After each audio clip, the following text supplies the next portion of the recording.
गांव के एक कोने में सबा नाम की मासूम और नेक दिल लड़की अपने अब्बा और सौतेली माँ के साथ रहती थी। सबा की असली माँ का इंतकाल बहुत पहले हो चुका था। उसकी सौतेली माँ उसे कभी अपनी बेटी की तरह प्यार नहीं करती थी, बल्कि हर वक्त उसे ताने देती और घर के सारे काम उसी से करवाती। सुबह से लेकर शाम तक सबा बर्तन धोती, कपड़े साफ करती और चूल्हे के पास बैठी खाना बनाती रहती। लेकिन इसके बावजूद उसे पेट भर खाने को भी नहीं मिलता था। अक्सर वो भूखी ही सो जाती और रातों को आंसू बहाती। उसके अब्बा, जो एक नेक दिल इंसान थे, अपनी बेटी से बेहद मोहब्बत करते थे, लेकिन बीवी के दबाव और चालाकी के सामने हमेशा मजबूर हो जाते। जब भी वो सबा की तरफदारी करना चाहते, सौतेली माँ उन्हें बीमार होने का बहाना बनाकर चुप करा देती। सबा यह सब देखकर और भी दुखी हो जाती। वो अक्सर अपने दिल में कहती, ए मेरे अल्लाह, अगर मैं गलती पर हूं तो मुझे माफ कर दे, लेकिन अगर मैं मजलूम हूं तो मेरी मदद कर। एक रोज की बात है, जब सौतेली माँ ने सबा को बुरी तरह पीटा और भूखा छोड़ दिया, तो सबा का दिल बहुत भर आया। वो घर से चुपचाप निकल गई और चलते चलते जंगल की तरफ बढ़ गई। उसके कदम भारी थे, लेकिन दिल में एक अजीब सी खींच उसे आगे ले जा रही थी। जंगल के गहरे हिस्से में पहुंचकर वो एक पेड़ के नीचे बैठ गई और रो रो कर अपनी मां को याद करने लगी। उसकी आंखों से आंसू बह रहे थे और होठों से दुआएं निकल रही थीं। इतने में वहां से एक अल्लाह वाले बुजुर्ग का गुजर हुआ। उन्होंने सबा को जमीन पर बैठे हुए देखा, जो मासूमियत से हाथ उठाए अल्लाह से फरियाद कर रही थी। बुजुर्ग उसके पास आए और नरमी से बोले, बेटी, तुम इतनी छोटी सी उम्र में इस वीराने जंगल में अकेली क्यों आई हो? तुम्हें क्या तकलीफ है? सबा ने रोते हुए अपनी सारी दास्तान सुना दी। कैसे उसकी सौतेली माँ उस पर जुल्म करती है, कैसे उसे भूखा रखती है और कैसे वो रात दिन तन्हाई और गम में जी रही है। बुजुर्ग ने यह सब सुना तो उनकी आंखों में आंसू आ गए। उन्होंने गहरी सांस लेते हुए कहा, बेटी, सब्र करने वालों के लिए अल्लाह की रहमत जरूर आती है। तुम्हारा इम्तिहान बड़ा है, लेकिन याद रखो, मजलूम की दुआ आसमान तक सीधे पहुंचती है। फिर बुजुर्ग ने उसे पास बुलाया और धीरे से कहा, यहां से थोड़ी दूरी पर एक पुराना तालाब है। उस तालाब के पास एक रहस्य छुपा है जो तुम्हारी जिंदगी बदल सकता है। लेकिन यह रास्ता आसान नहीं है। अल्लाह पर भरोसा रखो और नेक नियत से आगे बढ़ो तो तुम्हें हकीकत जरूर मिलेगी। सबा बुजुर्ग की बातें सुनकर हैरान भी थी और तसल्ली में भी। उसके दिल में उम्मीद की एक छोटी सी किरण जग गई। उसने बुजुर्ग को सलाम किया और तालाब की तरफ बढ़ने का इरादा किया, लेकिन उसे जरा भी अंदाजा नहीं था कि उस तालाब के आसपास कौन सा खौफनाक राज छुपा है और वहां कौन उसका इंतजार कर रहा है। सबा धीरे धीरे जंगल के उस हिस्से की तरफ बढ़ रही थी जहां बुजुर्ग ने तालाब का जिक्र किया था। रास्ता सुनसान था। पेड़ इतने घने थे कि धूप तक मुश्किल से पहुंच पाती थी। चारों तरफ अजीब सी खामोशी छाई हुई थी। कभी कभी पत्तों की सरसराहट सुनाई देती और कभी दूर से किसी जानवर की आवाज।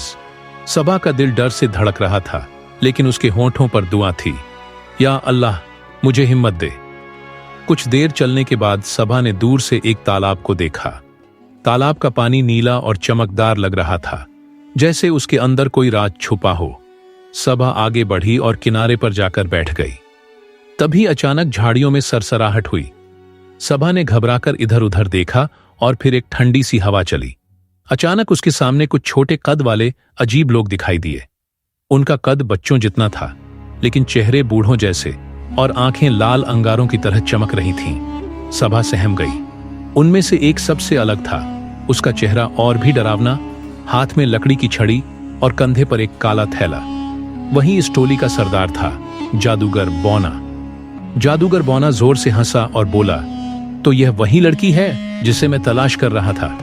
ए लड़की, तुझे यहां किसने भेजा? उसकी आवाज इतनी भारी थी कि सबा का कलेजा कांप गया। सबा ने कांपते हुए कहा, मैं यहां खुद ही आ गई हूं, मैं बस सुकून ढूंढ रही थी। जादूगर बौना उसके करीब आया और उसकी आंखों में झांकते हुए बोला, तुझे मालूम भी है यह जगह कितनी खतरनाक है? यहां आने वाला कोई भी सही सलामत वापस नहीं जाता। मैं तेरे जैसे कई लोगों को अपने जादू से पत्थर और पेड़ बना चुका हूं। इतना कहकर उसने इशारा किया तो अचानक सबा ने देखा तालाब के चारों तरफ कई पत्थर और सूखे पेड़ खड़े थे, लेकिन गौर से देखने पर मालूम हुआ कि वो असल में इंसान ही थे जिन्हें जादू से पत्थर और पेड़ बना दिया गया था। सबा का दिल दहल गया। जादूगर बौना फिर बोला, लेकिन तुझ में कुछ खास बात है। तेरा चेहरा मासूम है और मुझे लगता है तू मेरे काम आ सकती है। सबा ने हिम्मत जुटाकर पूछा, तुम मुझसे क्या चाहते हो? जादूगर बौना रहस्यमयी मुस्कान के साथ बोला, मेरी ताकत एक ऐसे राज में छुपी है जिसे सिर्फ अल्लाह वाले जान सकते हैं। मुझे लगता है तुझे वहां तक पहुंचाया गया है। तू मुझे वो राज बताएगी और इसके बदले मैं तुझे अपना बना लूंगा, वरना। उसने अपने हाथ की छड़ी से एक पेड़ की ओर इशारा किया और देखते ही देखते वो पेड़ राख हो गया। सबा के पैरों तले जमीन खिसक गई। उसे बुजुर्ग की बातें याद आईं। यह रास्ता आसान नहीं होगा। अब उसे समझ में आ रहा था कि तालाब के आसपास छुपा खौफनाक राज यही जादूगर बौना है। सबा ने दिल में सोचा, अगर मैंने यहां हिम्मत हार दी तो हमेशा के लिए इसी जंगल की मिट्टी बन जाऊंगी। सबा का दिल कांप रहा था, लेकिन उसके अंदर ईमान और हिम्मत की एक रोशनी थी। उसने जादूगर बौने को सीधी नजर से देखते हुए कहा, अगर अल्लाह चाहेगा तो कोई भी ताकत मुझे नुकसान नहीं पहुंचा सकती। जादूगर बौना उसकी बात सुनकर जोर से हंस पड़ा और बोला, देखते हैं तेरा अल्लाह तुझे कैसे बचाता है। फिर उसने अपने छोटे छोटे अनुचरों को इशारा किया कि सबा को पकड़कर उसकी झोपड़ी में ले जाए। सबा को एक अंधेरे कमरे में बंद कर दिया गया। वहां उसने देखा कि कई औरतें और बच्चे भी कैद थे। सब डरे सहमे बैठे थे। उनमें से एक बुजुर्ग औरत ने धीमी आवाज में सबा से कहा, बेटी, ये बौना हमारी जिंदगी तबाह कर चुका है। इसकी ताकत का राज एक पिंजरे में बंद तोते में छुपा है। उस तोते को अगर कोई आजाद कर ले तो इसका जादू खत्म हो जाएगा। सबा ने अल्लाह का शुक्र अदा किया कि उसे वही राज मिल गया जिसकी तलाश थी। अब उसकी आंखों में डर की जगह उम्मीद की चमक आ गई। रात के वक्त जब बौना अपने अनुचरों के साथ नशे में था, सबा ने चुपचाप दरवाजे की कुंडी खोली और धीरे धीरे कमरे से बाहर निकल गई। जंगल के एक कोने में उसे वो पिंजरा मिला जिसमें हरा भरा तोता कैद था। तोता जैसे ही सबा को देखता है फड़फड़ाने लगता है। सबा ने बिस्मिल्लाह कहकर पिंजरा खोला और तोते को आजाद कर दिया। जैसे ही तोता बाहर आया, अचानक पूरी झोपड़ी हिलने लगी। जादूगर बौने की चीख गूंज उठी। वो भागकर बाहर आया और जमीन पर गिरते हुए चिल्लाया, नहीं, मेरी ताकत, मेरी जिंदगी। उसकी आंखों की लाल रोशनी बुझ गई और कुछ ही पलों में वो मिट्टी का ढेर बनकर जमीन पर बिखर गया। सारे पत्थर और सूखे पेड़ अचानक टूटकर अपनी असली शक्ल में बदल गए। लोग एक एक करके आजाद हो गए। सबा के सामने वही औरत खड़ी थी जिसने उसे राज बताया था, और उसके साथ कई बच्चे और बूढ़े जो बरसों से बौने के कैद खाने में थे। सब सबा के पैरों में गिरकर रोते हुए बोले, बेटी, तूने हमें नई जिंदगी दी है। अल्लाह तुझे सदा कामयाब रखे। सबा सबको लेकर अल्लाह वाले बुजुर्ग के पास पहुंची। बुजुर्ग की आंखों से आंसू बह निकले। उन्होंने आसमान की तरफ हाथ उठाकर कहा, या अल्लाह, तेरी कुदरत के सामने हर जादू और ताकत बेकार है।